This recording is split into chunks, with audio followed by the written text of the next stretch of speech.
جنگ جمل کا سبب کیا تھا؟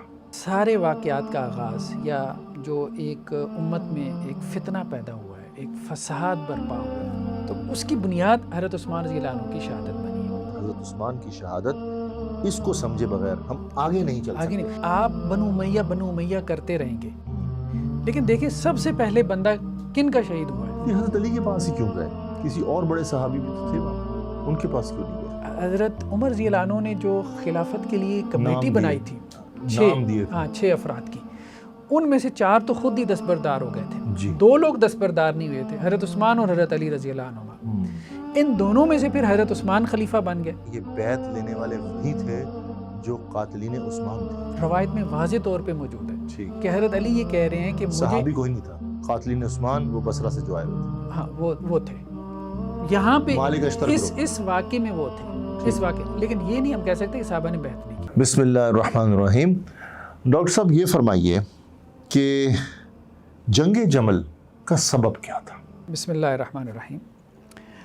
ابھی ہم نے کہا کہ سارے واقعات کا آغاز یا جو ایک امت میں ایک فتنہ پیدا ہوا ہے، ایک فساد برپا ہوا ہے، ٹھیک ہے، باہمی قتل و غارت، بہرحال ایک فتنہ فساد ہے، مسلمان تھے دونوں طرف، تو اس کی بنیاد حضرت عثمان رضی اللہ عنہ کی شہادت بنی ہے۔ بے شک، یعنی اس پس منظر کو سمجھے بغیر ہم نے جو پہلے ذکر کیا ہے حضرت عثمان کی شہادت، اس کو سمجھے بغیر ہم آگے نہیں چل آگے سکتے۔ نہیں، دیکھیں بات یہ ہے کہ آپ بنو امیہ کرتے رہیں گے، لیکن دیکھیں سب سے پہلے بندہ کن کا شہید ہوا ہے؟ بنو امیہ کا۔ بنو امیہ کا بندہ پہلے شہید ہوا ہے، اس سے مسائل آگے پھر شروع ہوئے ہیں۔ اس بات کو سمجھنے کی ضرورت ہے۔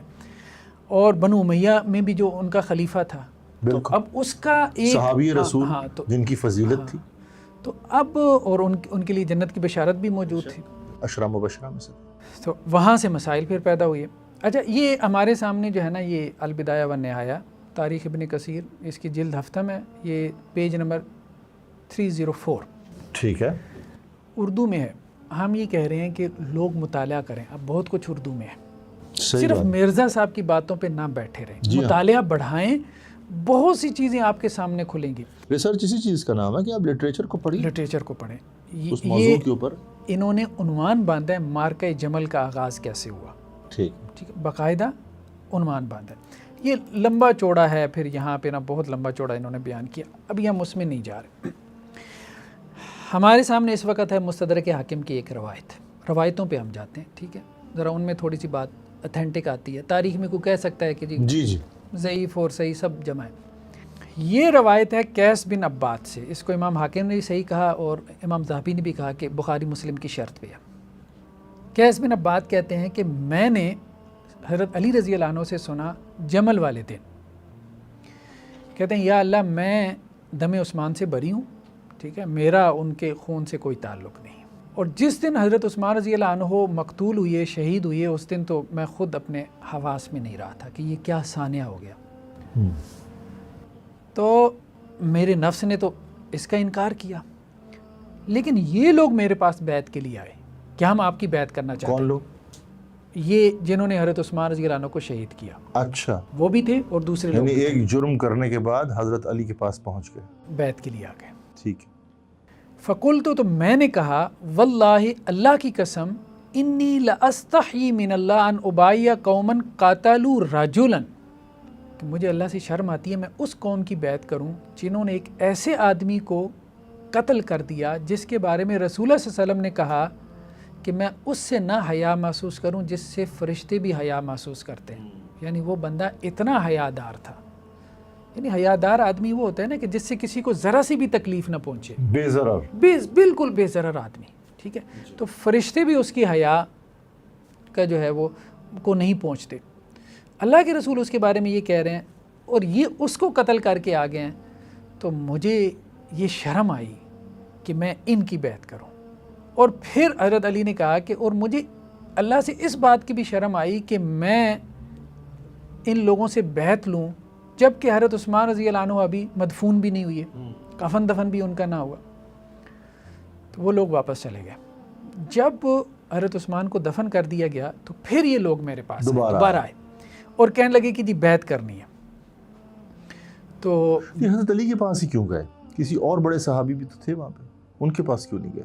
ہاں دیکھیں، اس میں آپ یہ کہہ سکتے ہیں کہ حضرت علی رضی اللہ عنہ کے حوالے سے ان کے ذہن میں یہ بات موجود تھی کہ خلافت کے لیے ایک بہترین کینڈیڈیٹ ہے، اور یہ بات کسی حد تک درست تھی ان کی۔ اس کی وجہ کیا ہے کہ حضرت عمر رضی اللہ عنہ نے جو خلافت کے لیے کمیٹی بنائی تھی، نام دیے تھے، 6 افراد کی، ان میں سے 4 تو خود ہی دستبردار ہو گئے تھے، جی 2 لوگ دستبردار نہیں ہوئے تھے، حضرت عثمان اور حضرت علی رضی اللہ عنہ۔ ان دونوں میں سے پھر حضرت عثمان خلیفہ بن گئے۔ اچھا ایک اس میں اس کو بھی سمجھنے کے لیے ضروری ہے کہ اس کا پس منظر بھی حضرت عثمان کی جو نامینیشن تھی ادھر سے ہم جا کے دیکھ سکتے ہیں۔ ادھر سے جا کے دیکھ سکتے ہیں کہ وہ جو حضرت عمر رضی اللہ عنہ کی جو کمیٹی تھی، اس میں چونکہ حضرت علی کا نام نمایاں تھا، تو گویا دوسرے نمبر پہ حضرت عثمان کے بعد وہ ایک کینڈیڈیٹ تھے، اور لوگوں کا انہی کی طرف ذہن جو ہے وہ جانا تھا، بنتا تھا، مطلب اس کی پیچھے بیک گراؤنڈ میں وہ وجہ موجود تھی۔ تو پھر حضرت علی رضی اللہ عنہ کہتے ہیں کہ میں نے ان کی بیعت کر لی، مطلب انہوں نے حضرت علی کی بیعت کر لی، انہوں نے حضرت علی کی بیعت کر لی اور میں نے ان سے بیعت لے لی۔ تو حضرت علی رضی اللہ عنہ کہتے ہیں کہ یہ بیعت کا معاملہ ہو گیا۔ ٹھیک ہے، پھر میں نے یہ بات کہی، لیکن ایک بات میں کلیئر کرنا چاہوں گا، یہ بیعت لینے والے وہی تھے جو قاتلین عثمان تھے، روایت میں واضح طور پہ موجود ہے ٹھیک، کہ حضرت علی یہ کہہ رہے ہیں کہ مجھے صحابی کوئی نہیں تھا، قاتلین عثمان وہ بصرہ سے جو آئے ہوئے تھے، ہاں وہ تھے یہاں پہ مالک اشتر گروپ، اس واقعے میں وہ تھے، اس واقعے، لیکن یہ نہیں ہم کہہ سکتے کہ صحابہ نے بیعت نہیں کی، وہ تو بعد کی بات ہے، انہوں نے بھی کی ہے انیشیلی، ہاں انیشیلی ابھی، کیونکہ بعض تاریخی روایتوں میں یہ بھی ہے کہ سب سے پہلے جس نے بیعت کی ہے وہ مالک بن حارث اشتر تھا، حضرت علی رضی اللہ عنہ کی سب سے پہلے بیعت کرنے والوں میں یہ تھا۔ تو حضرت علی نے کہا اللہم خذ منی لعثمان حتی ترضا، یا اللہ عثمان کے مقابلے میں مجھ سے حضرت عثمان کے لیے وہ کام لے لے کہ جس سے آپ راضی ہو جائیں، ٹھیک ہے۔ خیر بہرحال یہ ایک روایت۔ اچھا، اس کے بعد مصنف ابن ابی شیبہ، ٹھیک ہے، اس میں وہی کتاب الجمل ہے، اس میں اشتر کے بارے میں یہ اسکرین پہ ہم آپ کو دکھا رہے ہیں کہ لمبی چوڑی روایت ہے، ہم اس میں نہیں جا رہے، یہاں الفاظ کیا لکھے ہیں، مترجم کے الفاظ، یہ وہی کتاب ہے جو کہ مرزا صاحب نے اپنے ویب سائٹ بھی دی ہوئی ہے۔ اشتر مسکرایا، پھر کہنے لگا کہ اگر ایسا ہوا تو ہم نہیں جانتے کہ ہم نے شیخ امیر المومنین یعنی حضرت عثمان رضی اللہ عنہ کو مدینہ میں کیوں قتل کیا، مطلب اگر ایسا ہی ہونا تھا تو ہم نے ان کو کیوں قتل کیا تھا، کیا ہونا تھا دوبارہ بیان کریں، ہاں اصل میں واضح کریں، وہ اصل میں بہت لمبی چوڑی بات ہے، مختصر حضرت علی رضی اللہ عنہ کے حوالے سے کہ حضرت علی رضی اللہ عنہ نے ایک ڈیسیژن لیا تھا، اچھا ٹھیک ہے، تو یہ اس ڈیسیژن پہ جو ہے وہ راضی نہیں تھا، اچھا، تو اس نے یہ بات کہی کہ اگر ایسا ہی ہونا تھا، یعنی حضرت علی نے ایسا یہ ڈیسیژن لینا تھا تو ہم نے حضرت عثمان کا قتل کیا کو مفت میں کیا، یعنی حضرت علی کے کسی فیصلے سے ناخوش ہو کے اس نے اس بات کا اقرار کیا کہ بھائی اگر ایسا ہی کرنا تھا حضرت علی نے تو ہم نے حضرت عثمان کا قتل کیوں کیا، ہاں قتل کیوں کیا، مطلب یہ وہ جتھا تھا جو حضرت علی کو بھی پریشرائز کر رہا تھا، ٹھیک ہے۔ ٹھیک، حضرت علی رضی اللہ عنہ نے کیوں بیعت کی، دیکھیں انہوں نے جب یہ دیکھا کہ اب مزید فساد برپا ہوگا، اگر تو پولیٹیکل گیپ ہوگا، یہ فسادی لوگ اوپر آ جائیں گے، اس سے تو سارا فتنہ کھڑا ہو جائے گا، دیکھیں نا شرارتی لوگ ہوتے کم ہیں، لیکن جو اہل خیر ہوتے ہیں وہ فتنے کی ڈر کی وجہ سے فتنہ پیدا ہو جائے گا، وہ ایکٹیو نہیں ہوتے، تو شرارتی لوگ غالب آ جاتے ہیں، جیسے خلیل الرحمن قمر صاحب کہتے ہیں 35-36 عورتیں ہوتی تو اتنی ہیں، لیکن وہ کیسے نظر آتی ہیں، غالب۔ پاکستان کی اکثریت عورتیں ایسی نہیں ہیں، لیکن وہ شیطان قسم کی عورتیں ہیں وہ غالب آ جاتی ہیں، تو یہی معاملہ تھا، حضرت علی رضی اللہ عنہ نے دیکھ لیا کہ یہ غالب آ جائیں گے، تو انہوں نے کہا کم از کم میری بیعت کر لیں تو اس سے کیا ہوگا کہ معاملات کچھ سنبھل جائیں گے، حالات کنٹرول میں آ جائیں گے، تو انہوں نے ان کی بیعت کر لی، اور ان کے ذہن میں یہ بات بھی تھی کہ حالات کنٹرول میں آ جائیں تو ہم حضرت عثمان رضی اللہ عنہ کی قصاص کی طرف بھی چلے جائیں گے، ٹھیک ہے، تو یہ حکمت تھی، اور یہ حکمت ان حالات میں سمجھ میں آتی ہے جس وجہ سے حضرت علی نے وہ بیعت لی۔ اور کیا آپ سمجھتے ہیں اسی حکمت کے تناظر میں، ان حالات کے تناظر میں، اس مشکل وقت کے تناظر میں حضرت علی نے شاید مجبوراً یا مجبوری کے تحت ان لوگوں کو عہدے بھی دے دیے جیسے مالک اشتر، ہاں ایسا ہی تھا، کیونکہ بعض اوقات حکمران بھی مجبور ہو جاتا ہے، ایسا ہی، بالکل ایسا، حضرت علی حکمران تھے، بالکل ایسا، پریشر تو ہر کسی کے اوپر آتا ہے، پریشر آتا ہے، بالکل ایسے ہی آتا ہے۔ یہ پھر مصنف ابن ابی شیبہ ہے، وہی جو مرزا صاحب نے اپلوڈ کی ہوئی ہے، ہم بار بار اس لیے کہہ رہے ہیں کہ ڈاؤن لوڈ کریں، مرزا صاحب جو حق بتا رہے ہیں آپ کو اپنی ویب سائٹ پہ اپلوڈ کر رکھا ہے، اس حق کو پڑھیں۔ جی جی، یہاں پہ یہ 38930 روایت ہے مصنف ابن ابی شیبہ کی کہ حضرت طلحہ کہتے ہیں، طلحہ زبیر رضی اللہ عنہما.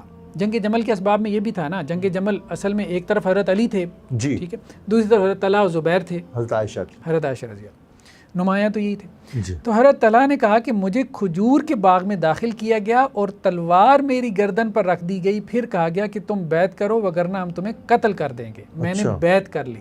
یہ کون تھا جنہوں نے حضرت طلحہ کے, حضرت طلحہ کی بات کر رہے ہیں نا؟ ہاں, حضرت طلحہ کی ان کی گردن پہ یہ انہوں نے نہیں بات. اصل میں ہوا یہ ہے کہ جب یہ لوگ نکلے ہیں حضرت طلحہ و زبیر, تو لوگوں نے کہا کہ آپ نے تو بیعت کی تھی حضرت علی کی, جی, تو اب آپ ان کی بیعت توڑ رہے ہیں. بات سمجھ رہے ہیں؟ حضرت علی کی انہوں نے بیعت کر لی تھی. اچھا, حضرت امیر معاویہ نے بیعت نہیں کی تھی, وہ تھے شام میں, جی, ٹھیک ہے, یہ حجاز میں ہی تھے نا. حضرت طلحہ و زبیر نے بیعت کر لی تھی. بیعت اس بنیاد پہ ہوئی تھی کہ وہ قصاص لیں گے. 4 مہینوں تک انہوں نے انتظار کیا اچھا, تقریباً. جب قصاص کا معاملہ نہیں ہوا تو انہوں نے کہا کہ جی ہمیں حالات نظر نہیں آ رہے. حضرت علی سے کہا رضی اللہ عنہ, تو یہ ٹھیک نہیں ہو رہا, تو انہوں نے بیعت توڑ دی. اچھا, ٹھیک ہے, انہوں نے بیعت توڑ دی. جب بعد میں لوگوں نے ان کو کہا کہ آپ نے بیعت کر کے کیوں توڑی ہے, یا تو بیعت ہی نہ کرتے, تو انہوں نے پھر یہ بات کہی کہ تلوار ہماری گردن پہ رکھ کے بیعت لی گئی ہے ہم سے, اچھا, ہم سے تو جبری بیعت لی گئی ہے. اچھا, یہ حضرت علی نے جبری بیعت نہیں لی. وہ جو شیطان, جو وہ شیطانی ٹولہ تھا بیسیکلی, جو حضرت علی سے زیادہ ایکٹیو تھا, جی جی, شاہ سے زیادہ شاہ کے وفادار, تو وہ اصل میں وہ لوگ یہ تھے. اسی طرح حضرت زبیر نے کہا کہ تلوار میری گدی پر تھی, انہوں نے بھی کہا. پھر مجھ سے کہا گیا کہ بیعت کرو وگرنہ ہم تم کو قتل کر دیں گے, بس میں نے بیعت کر لی. ٹھیک ہے, یہ مصنف ابن ابی شیبہ کی روایت. اچھا, ایک اور روایت ہے, یہ بھی مصنف ابن ابی شیبہ کی ہے. حضرت علی کو خبر ملی کہ حضرت طلحہ کہہ رہے ہیں کہ میں نے بیعت اس حالت میں کی کہ میری گدی پہ تلوار تھی. حضرت علی تک بھی خبر پہنچ گئی. تو حضرت علی نے عبداللہ بن عباس کو بھیجا کہ جاؤ ذرا تصدیق کر کے آؤ. تو اسامہ بن زید نے پھر ایک بات کی, انہوں نے کہا کہ جی مجھے یہ تو نہیں پتا کہ تلوار تھی کہ نہیں تھی گردن پہ, ٹھیک ہے, لیکن یہ مجھے ضرور پتا ہے کہ وہ بیعت انہوں نے رضامندی سے نہیں کی, کراہت میں کی ہے, ناپسندیدگی سے آپ کی ہے, کیونکہ لوگ ان پہ ایسے جھپٹے تھے جیسے ان کو قتل کر دیں گے. اچھا, اسامہ بن زید نے کہا, اسامہ بن زید نے کہا کہ میں یہ تو نہیں جانتا کہ تلوار ان کی گردن پہ تھی کہ نہیں تھی, ہو سکتا ہے انہوں نے مجازن یہ بات کہی ہو تلوار ان کی گردن پہ ہو, لیکن یہ میں ضرور کہہ سکتا ہوں کہ لوگ ان پہ جھپٹے ہیں اور ایسے لگا جیسے ان کو قتل کر دیں گے, اور انہوں نے اس حال میں بیعت کی, اور یہ ناپسندیدگی یعنی وہ دل سے نہیں چاہ رہے تھے. جی, یہ بات میں کہہ سکتا ہوں. اچھا, اب کہنے کا مقصد یہ ہے کہ ایک بات تو یہ ہے کہ حضرت علی رضی اللہ عنہ کی بیعت پہ اجماع نہیں ہوا. اچھا, کیونکہ اہل شام دیکھ لیں, پورا شام, کیا جمہور نے بیعت کر لی تھی, یہ بات درست ہے. جمہور صحابہ نے حضرت علی رضی اللہ عنہ کی بیعت کر لی تھی, اور خاص طور پہ جو مکہ مدینہ یا حجاز میں تھے, ٹھیک ہے, اسی طرح جو بصرہ میں ہاشمیوں نے بیعت کی تھی. بالکل, جمہور صحابہ نے ضرور جو ہے نا وہ حضرت علی رضی اللہ عنہ کی بیعت کر لی تھی. لیکن دیکھیں دوسری طرف پورا شام کا علاقہ حضرت امیر معاویہ کے پاس ہے, پیرالل انہوں نے اپنی حکومت قائم کی ہے. اس زمانے میں شام بھی اگر آپ بیان کر دیجئے کہ شام سے کیا مراد ہے. ہاں, شام سے مراد یہ صرف سیریا نہیں تھا, جی جی, یہ صرف سیریا نہیں تھا, بلکہ اس کے اندر جو ہے وہ اردن کا کچھ علاقہ آ جاتا ہے, آج کل کے لحاظ سے فلسطین کا علاقہ آ جاتا ہے, اس میں لبنان کا کچھ علاقہ آ جاتا ہے, تو یہ سب اس میں آ جاتا تھا. وہ شام کافی بڑا علاقہ تھا, تو جس کو بلاد شام جو ہے وہ کہا کرتے تھے. ٹھیک ہے, تو کہنے کا مقصد یہ ہے کہ وہاں پہ اہل شام نے بیعت نہیں کی. تو اب وہ کوئی لوگ تھوڑے تو نہیں تھے, وہ تو لاکھوں میں تھے جنہوں نے بیعت نہیں کی. دوسری طرف بھی اتنے ہی تھے, اور ان میں صحابہ کرام کی بھی جماعت تھی. ٹھیک ہے, اور اسی طرح سے مطلب تاریخی کتابوں میں آپ اٹھا کے دیکھیں تو اور بھی بہت صحابہ کے نام ملتے ہیں, صرف طلحہ زبیر کے نام نہیں ہیں رضی اللہ عنہ, اور بھی بہت صحابہ کے جو حجاز میں بھی تھے جنہوں نے بیعت نہیں کی تھی, لیکن یہ آپ کہہ سکتے ہیں میجورٹی نے کر لی تھی. تو اب یہ طلحہ اور زبیر رضی اللہ عنہ اور اسی طرح حضرت عائشہ رضی اللہ عنہ, ان کی آپس میں مشاورت ہوئی, اور انہوں نے کہا کہ حضرت علی رضی اللہ عنہ قصاص نہیں لے رہے, ان کو قصاص لینا چاہیے, قصاص کی ذمہ داری ان کے اوپر ہے, اور ہمیں ان سے قصاص کا مطالبہ کرنا چاہیے, اور قصاص کے لیے ان پہ دباؤ بھی ڈالنا چاہیے. یہ بیسیکلی دباؤ ڈالنے کے لیے نکلے ہیں بصرہ کی طرف. تو حضرت علی بصرہ جا چکے تھے؟ حضرت علی نہیں گئے. اچھا, یہ بصرہ نکلے اس لیے کہ بصرہ میں حضرت عثمان رضی اللہ عنہ کی حمایت موجود تھی. اچھا, یہ اس لیے بصرہ نکلے کہ بصرہ میں حضرت عثمان رضی اللہ عنہ کی حمایت موجود تھی. تو وہاں ہم جاتے ہیں, اور وہاں ہم لوگوں کو جمع کریں گے, اور ہم حضرت علی رضی اللہ عنہ پہ دباؤ ڈالیں گے کہ یہ قصاص لیں. اچھا, جب یہ لوگ وہاں جا کے جمع ہوئے ہیں اس مقصد سے, تو حضرت علی رضی اللہ عنہ بھی یہاں سے نکلے. جب یہ یہاں سے نکلیں تو حضرت حسن رضی اللہ عنہ نے بھی مخالفت کی. حضرت حسن نے ہاں کس چیز کی؟ حضرت علی رضی اللہ عنہ کے نکلنے کی. اچھا. انہوں نے کہا کہ آپ نہ نکلیں، بہت خون خرابہ ہوگا. یہ تاریخ ابن کثیر میں لمبی چوڑی روایت ہے. اچھا. انہوں نے کہا تو حضرت علی رضی اللہ عنہ نے کہا کہ تم عورتوں کی طرح جو ہے نا مجھ سے گفتگو نہ کرو. اچھا. مطلب یہ جس طرح کا تم مجھے کہہ رہے ہو نا کہ یہ عورتیں اس طرح سے گفتگو کرتی ہیں. ٹھیک ہے. لیکن حضرت علی رضی اللہ عنہ نکلے. ٹھیک ہے. پھر وہ لشکر بھی آمنے سامنے ہوئی ہے. اب اس میں دیکھیں نا جو نمایاں لوگ تھے، جیسے حضرت زبیر کا معاملات ہے، یہ صحیح بخاری کی روایت ہے کہ عبداللہ بن زبیر کہتے ہیں کہ جنگ جمل میں حضرت زبیر کھڑے ہوئے تو انہوں نے مجھے بلایا. اچھا. ٹھیک. عبداللہ بن زبیر بھی خود ایک بڑا نام ہے، ان کی بھی خلافت 8-9 سال رہی. کہتے ہیں میں ان کے پہلو میں کھڑا ہو گیا تو انہوں نے مجھے کہا، حضرت زبیر نے، میرے پیارے بیٹے آج کے دن ظالم یا مظلوم ہی قتل ہوگا اور میں سمجھتا ہوں کہ آج میں مظلوم قتل کیا جاؤں گا. دیکھیں ان کا جو نیریٹو ہے اس کے مطابق وہ یہ سمجھتے ہیں کہ حضرت علی رضی اللہ عنہ رسپانسیبل ہیں قصاص لینے کے. اچھا یہ حضرت زبیر بھی کون ہے؟ یہ بھی تو دیکھیں نا کون ہے. عشرہ مبشرہ. ٹھیک. عشرہ مبشرہ تو وہ ہیں ہی ہیں. رسول اللہ علیہ وسلم کے ساتھ رشتہ داری کیا ہے؟ جی. تو اب حضرت زبیر رضی اللہ عنہ صرف عشرہ مبشرہ میں سے نہیں ہے. یہ صحیح بخاری کی روایت ہے. اللہ کے رسول نے کہا کہ ہر نبی کا ایک حواری ہوتا ہے. ہاں بالکل. اور میرا حواری کون ہے؟ زبیر بن عوام. سبحان اللہ. ٹھیک ہے. اچھا یہ روایت تو ایک علیحدہ ہے جامع ترمذی کی، جس میں اللہ کے رسول نے کہا ابو بکر جنتی ہیں، عمر جنتی ہیں، عثمان جنتی ہیں، علی جنتی ہیں، طلحہ جنتی ہیں، زبیر جنتی ہیں رضی اللہ عنہ. اللہ کے رسول نے تو سب کچھ جنتی ہونے کی بشارت دے دی. پھر فضائل حضرت علی رضی اللہ عنہ کے لیے نہیں ہیں، ان کے لیے بھی ہیں جو ان کے مخالف کھڑے ہیں. ٹھیک ہے. صرف حضرت علی اللہ کے رسول کے رشتہ دار نہیں ہیں، یہ چچا زاد ہیں تو وہ پھوپھی زاد ہیں. ایسا ہی. ٹھیک ہے. اور بہن کے ساتھ تو زیادہ قریبی تعلق ہوتا ہے. بہن کی اولاد کے ساتھ آج بھی اگر آپ دیکھیں تو یہ پھوپھی زاد تو حضرت علی کے بھی تھے. ہاں حضرت علی رضی اللہ عنہ کے بھی تھے. ٹھیک ہے. تو اب کہنے کا مقصد یہ ہے کہ مشاجرات صحابہ میں جو ہمارا ایک رویہ ہے اہل سنت کا، جی، کہ بھئی دونوں طرف فضائل ثابت ہیں. صحیح بات. ٹھیک ہے. اس طرف ازواج مطہرات میں سے بھی ہیں. آپ اپنی زبان بند رکھیں، سکوت اختیار کریں. لیکن اب دیکھیں نا مسئلہ یہ ہے کہ ایک بندے نے آپ اپنی زبان کھولنی شروع کر دی، اس نے ہر کسی کو متون کرنا شروع کر دیا. ٹھیک ہے. تو اب آپ کو دوسری طرف کے حقائق لانے پڑتے ہیں تاکہ آپ کو پتہ چلے کہ آپ ان لوگوں کو سپیس دیں. جی جی. کہ کچھ اسباب موجود تھے، وہ خواہ نہیں نکل پڑے تھے، کوئی ریزنز تھیں. آپ بھی وہاں پہ ہوتے تو آپ کے ذہن میں بھی ایسی باتیں آتی ہیں. تو ڈاکٹر صاحب اس میں جو مجھے ابھی تک سمجھ آیا ہے، کچھ لوگ جو یک طرفہ طور پہ امیر معاویہ رضی اللہ تعالیٰ عنہ، بتقاضۂ بشریت غلطیاں ہو بھی سکتی ہیں، خطا ہو بھی سکتی ہے، معصوم تو نہیں تھے. اگر ادھر آپ ان کے کچھ اعمال کو بنیاد بنا کے اور غلط سلط پروپیگنڈا کر سکتے ہیں، تو اگر آپ نے صرف اعتراض ہی کرنا ہے تو پھر اس قسم کے اعتراضات تو پھر آپ بنو ہاشم میں بھی نکال سکتے ہیں. لوگوں نے اس دور میں نکالے تھے، تبھی تو یہ سارا معاملہ پیدا ہوا تھا نا. دیکھیں نا، مقصد یہ ہے اگر آپ امیر معاویہ پر اعتراض کرتے ہیں تو پھر مالک اشتر جو تھا وہ پھر حضرت علی پر آتا ہے. لیکن اب ہم جو اہل سنہ ہیں، ہم کہتے ہیں حضرت علی جو تھے وہ صحابی رسول تھے، ہو سکتا ہم ان کو بینیفٹ آف ڈاؤٹ دیتے ہیں، تو ہم ان کی عزت کرتے ہیں، ہم اپنی زبان نہیں کھولتے. کہ ہم تو یہی چاہتے ہیں نا کہ ہم مشاجرات صحابہ میں خاموش رہیں، بالکل خاموش. یہ جو کچھ ہم کر رہے ہیں یہ بھی ہم بحالت مجبوری کر رہے ہیں، کیونکہ لوگوں نے ایک وتیرہ بنا لیا ہے.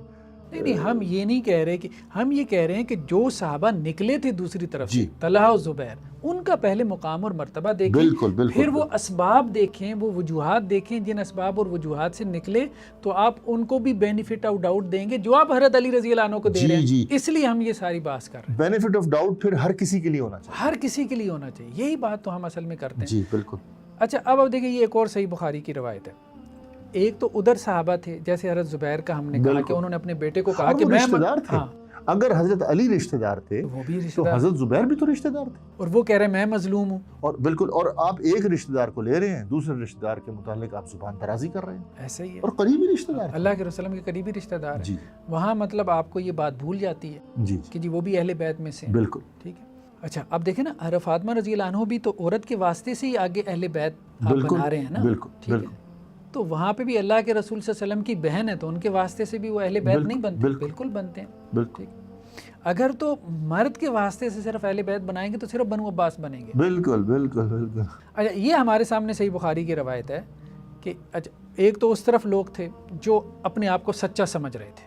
ہم نے کہا حضرت زبیر جنتی حواری رسول ہیں, سچا سمجھ رہے ہیں, اپنے بیٹے کو کہہ رہے ہیں, صحیح بخاری کی روایت ہے.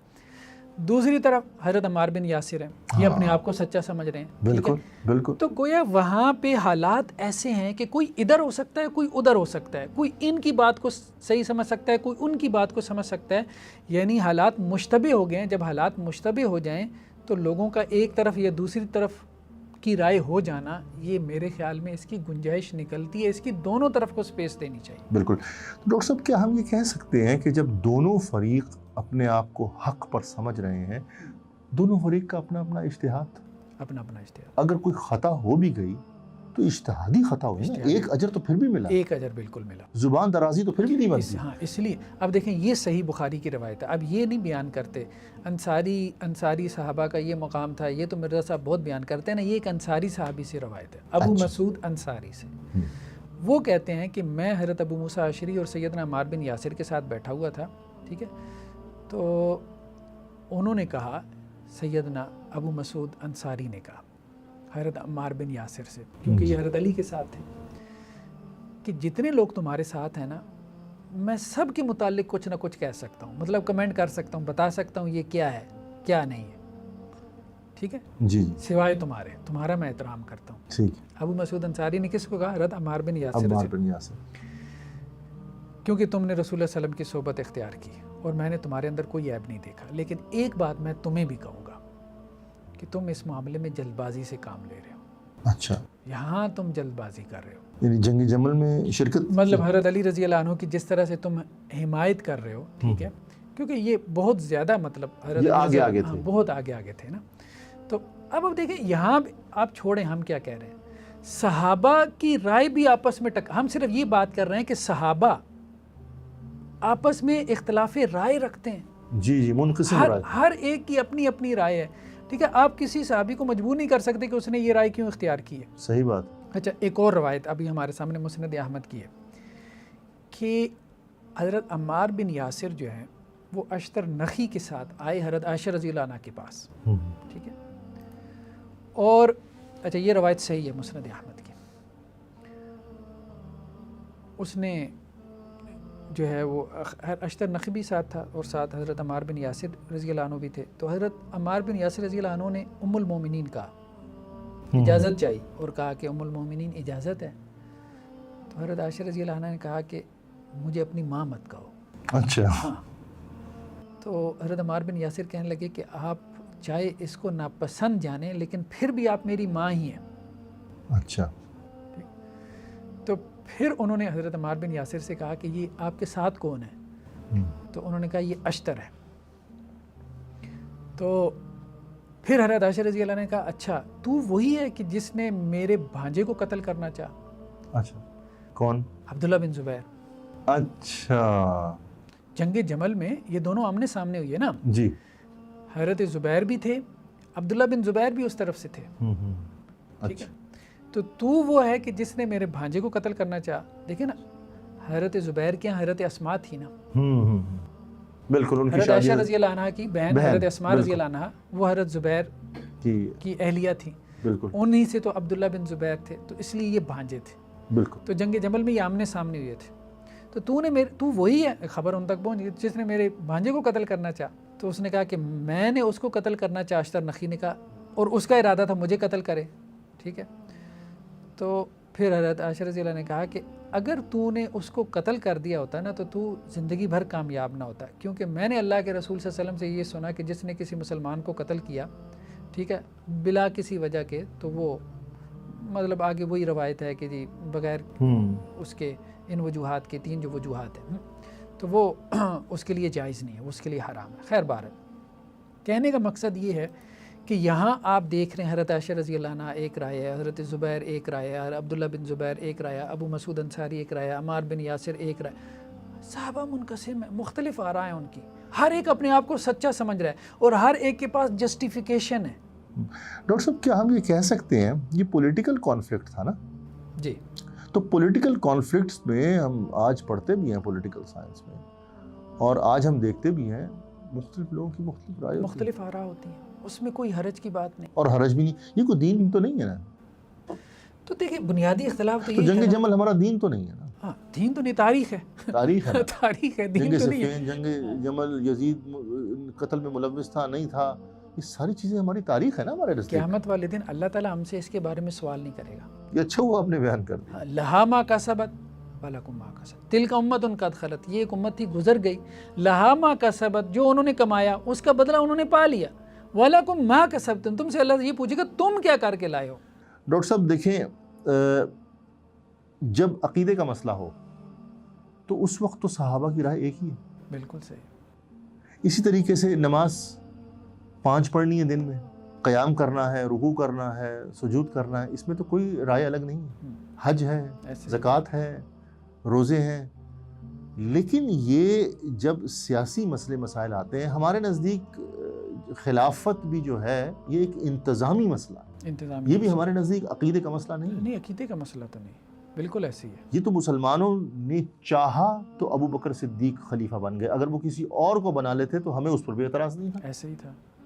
ہمیں تو اعتراض اس پر ہے نا کہ حضرت عثمان جو تھے ان کو شہید کر دیا گیا، وہ مظلوم تھے. وہ تو دیکھیں نا، اہل تشیع کے ہاں کہ امامت جو ہے وہ اللہ کی طرف سے ہوتی ہے. جی وہ تو من اللہ، وہ اس کو ہمارے چھوڑے، نزدیک نہیں ہے. اہل سنت میں سے کسی کا یہ عقیدہ نہیں. تو اسی طریقے سے میرا کہنے کا مطلب یہ کہ سارے کا سارا پولیٹیکل کانفلکٹ میں ہم یہ دیکھ رہے ہیں کہ صحابہ کی مختلف رائے، مختلف آراء، تو اس میں کوئی حرج بھی نہیں، کوئی حرج والی بات نہیں. تو جب ان کی رائے مختلف ہے تو ان کے جب گروہ مختلف بن گئے تو ہم یہ کہنا کہ ایک ایسا اور ایک ویسا، ایک کو برا بلا کہنا، یہ کوئی بات سمجھ سے بالا تر ہے، کسی کو بھی نہیں کہنا چاہیے.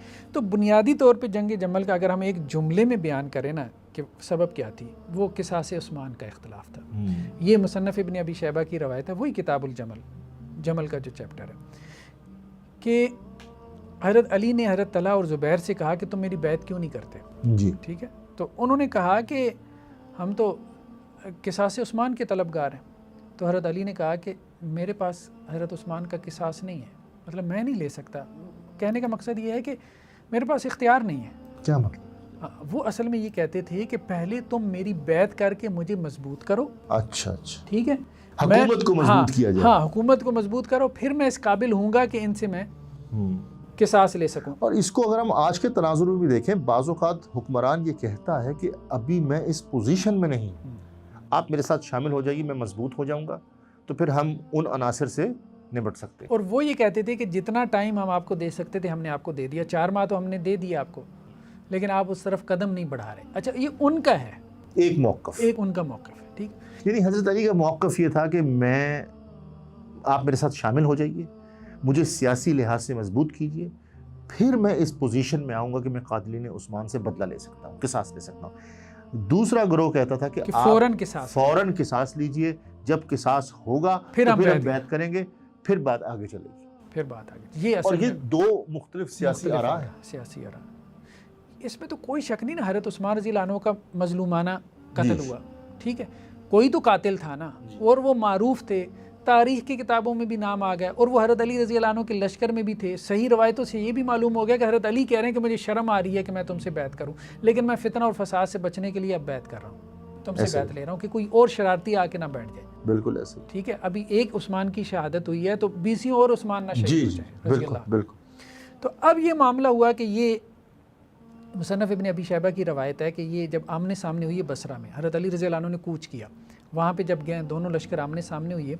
پھر یہ بھی ہوا کہ ان میں آپس میں بہت زیادہ روایتیں، مصنف ابن ابی شیبہ میں بات چیت چلی ہے، ٹھیک ہے، نیگوشیشن چلی ہے، اور اس میں بات تقریباً طے ہو گئی تھی. اچھا، معاملہ طے ہو چکا تھا، لیکن حضرت علی رضی اللہ عنہ کے کیمپ میں جو شرارتی لوگ تھے، مالک بن حارث اشتر نخی کے، جو یہ کہتے تھے کہ پھر ہم نے حضرت عثمان رضی اللہ عنہ کو قتل کیوں کیا اگر یہی نتیجہ نکلنا ہے، جو نہیں چاہتے تھے، جو یہ نہیں چاہتے تھے، اور جو شاید یہ سمجھتے بھی تھے کہ اگر ان کی صلح ہو گئی تو پھر ہماری خیر نہیں. تو انہوں نے رات کی تاریکی میں حملہ کر دیا حضرت عائشہ رضی اللہ عنہ کے کیمپ کے لوگوں. تو ان کو یہ لگا کہ حضرت علی نے حملہ کر دیا، حضرت علی کے لشکر نے حملہ کر دیا. تو اس طرح سے کیا ہوا، ایک جنگ شروع ہو گئی. تصادم ہو. بعض روایتیں تو یہ ہیں، بعض روایتیں یہ بھی کہتی ہیں کہ حضرت طلحہ اور زبیر جو ہے اور حضرت علی جو ہے وہ ظہر کی نماز کے بعد آمنے سامنے ہوئے اور پھر ان کے درمیان جو ہے وہ جنگ کا آغاز ہوا. لیکن بہرحال زیادہ تو یہی نظر آتا ہے کہ یہ سازش کے تحت ہی ہوا ہے. وہ جنگ پہ دونوں لوگ آمادہ رہے. اور یہ بھی تو کہا جاتا ہے کہ حضرت طلحہ اور زبیر جانا چاہ رہے تھے وہاں سے اور ان کو کسی نے شہید کر دیا. ہاں نہیں، ایسی کوئی بات جو ہے نا میرے خیال میں نہیں، صحیح ثابت نہیں ہے.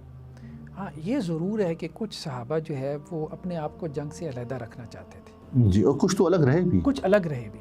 جیسے یہ آتا ہے اب آپ عبداللہ دیکھیں، بن عمر تھے غالباً. اگر حق اتنا واضح ہوتا نا تو یہ صحیح بخاری کی روایت ہے کہ راوی یہ کہتے ہیں کہ سیدنا اسامہ جو ہے رضی اللہ عنہ، رضی اللہ عنہ، انہوں نے مجھے جو ہے وہ حضرت علی کی طرف بھیجا. تو اور یہ بات کہی سیدنا اسامہ نے مجھے کہ جب تم حضرت علی کے پاس جاؤ گے تو حضرت علی میرے بارے میں پوچھیں گے تو کہ حضرت اسامہ کدھر ہے. تو انہیں کہنا کہ اسامہ آپ کے متعلق یہ کہہ رہے ہیں اگر آپ شیر کی داڑوں میں پھنسے ہوتے تو میں لازماً آتا، ٹھیک ہے، لیکن مسلمانوں کے باہمی جنگ و جدال کو میں پسند نہیں کرتا. یہ اسامہ بن زید نے کہا. اسامہ بن زید، زید بن حارثہ کے ہاں بیٹے. مطلب یہ نہیں کہ مجھے موت سے ڈر ہے، اگر آپ شیر کی داڑوں میں پھنسے ہوتے نا تو میں آتا ضرور. اتنا مجھے آپ کے ساتھ تعلق ہے، اپنی جان کی پرواہ نہ کرتا. لیکن ابھی اگر آپ کہیں کہ میں آپ کے پاس آؤں تو نہیں. میں تو گویا اگر حق اتنا واضح ہوتا تو یہ صحابہ کرام کیوں پیچھے رہ جاتے؟ کیونکہ دیکھیے اب اس سے تو یہ بھی ثابت ہو رہا ہے نا کہ مسلمانوں کے 3 گروہ تھے، 2 نہیں، 3 گروہ تھے. بالکل ایک حضرت علی کے ساتھ، بالکل صحیح بات. ایک حضرت عائشہ، طلحہ و زبیر کے ساتھ، اور تیسرا وہ گروہ جس نے ان 2 گروہوں کے ساتھ شامل ہونا پسند نہیں کیا. بلکہ ایک اور روایت ہے، یہ مرزا صاحب شاید اب پتہ نہیں بیان کریں کہ نہ کریں، ہے تو صحیح بخاری کی 7083 حضرت حسن بصری سے روایت ہے. جی. تو وہ کہتے ہیں احنف بن قیس نے یہ بات بیان کی کہ یہ جب فسادات شروع ہوئی ہیں نا تو میں اپنے ہتھیار لے کے نکلا تو راستے میں مجھے ایک صحابی ملے، حضرت ابو بکرہ، معروف صحابی ہیں. جی جی. ایک حضرت ابو بکر ہیں، ایک ابو بکرہ ہیں. ابو بکرہ. تو انہوں نے کہا بھائی کہاں جا رہے ہو؟ تو میں نے کہا کہ رسول اللہ علیہ وسلم کے چچا زاد حضرت علی کی مدد کرنا چاہتا ہوں. تو انہوں نے کہا رسول اللہ علیہ وسلم نے فرمایا کہ جب مسلمان تلواریں ایک دوسرے سے بھڑ جائیں، یعنی وہ ایک دوسرے کے خلاف اپنی تلواریں مسلمان نکال لیں تو پھر دونوں دوست ہی ہیں. وہ مطلب وہ یہ تو نہیں کہہ رہے تھے کہ دونوں گروہوں کو وہ فتویٰ لگا رہے تھے کہ دوست کی ہیں، وہ اصل میں انٹینسٹی واضح کر رہے تھے کہ بھائی بات یہ ہے کہ دونوں ہمارے نزدیک غلطی پر ہیں.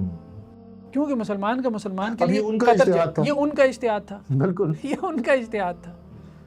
اب 3 ڈیفرنٹ اجتہاد آ گئے، 3 ڈیفرنٹ اجتہاد آ رہے ہیں. تو ایک گروہ حضرت علی کے ساتھ ہے، وہ دوسرے گروہ کو غلط سمجھ رہا ہے. ایک ان کے ساتھ ہے جو اس گروہ کو غلط سمجھ رہا ہے، اور ایک دونوں کو غلط سمجھ رہا ہے. ایک دونوں کو غلط سمجھ رہا ہے. اور تینوں وہ ہیں جن کو جنتوں کی بشارت ہے، اور تینوں صحابی ہیں جن سے اللہ تعالیٰ راضی ہو چکا ہے. تو اب ایک کو اچھا کہنا، ایک کو برا کہنا، یہ تو پھر بائسڈ اپروچ ہو گئی. نہیں، میرے خیال میں یہ نہیں کرنا چاہیے. تو ایک روایت کے ساتھ کہ خود حضرت علی رضی اللہ عنہ کا اس پہ کیا ایک تھا جب یہ معاملہ ہو گیا موقف. تو یہ بھی مصنف ابن ابی شیبہ کی روایت ہے کہ حضرت حسن کہتے ہیں کہ میں نے حضرت علی رضی اللہ عنہ کو دیکھا کہ جب یہ جنگ جمل خوب بھڑکی ہے، اب ظاہر بات ہے جب قتل و غارت ہوتی ہے تو وہ پھر میری آڑ لی ہوئے تھے، یعنی آپ پسند نہیں کر رہے تھے آگے بڑھ کے لڑنا. ٹھیک ہے، ظاہر بات ہے مسلمان کے اوپر ہی تلوار اٹھانی ہے. اور ساتھ میں یہ کہہ رہے تھے کہ حسن مجھے تو یہ پسند ہے کہ میں اس واقعے سے 20 سال پہلے فوت ہو چکا ہوتا. ابن ابی شیبہ میں، وہی ابن ابی شیبہ جو تو کہنے کا مقصد یہ ہے کہ حضرت علی رضی اللہ عنہ بھی جو ہے وہ ان کو احساس ہو گیا تھا کہ نہیں یہ نہیں ہونا چاہیے. دوسری طرف بھی یہ احساس موجود تھا. اچھا، دوسری ہر طرف یہ احساس موجود تھا، لیکن بہرحال ہو گیا، اللہ کی تقدیر. ہاں تقدیر تھی، تقدیر غالب آ گئی بس. ٹھیک، تقدیر نے تو غالب آ نہیں ہوتا. ناظرین انشاءاللہ ہم ملتے ہیں نیکسٹ ایپیسوڈ میں.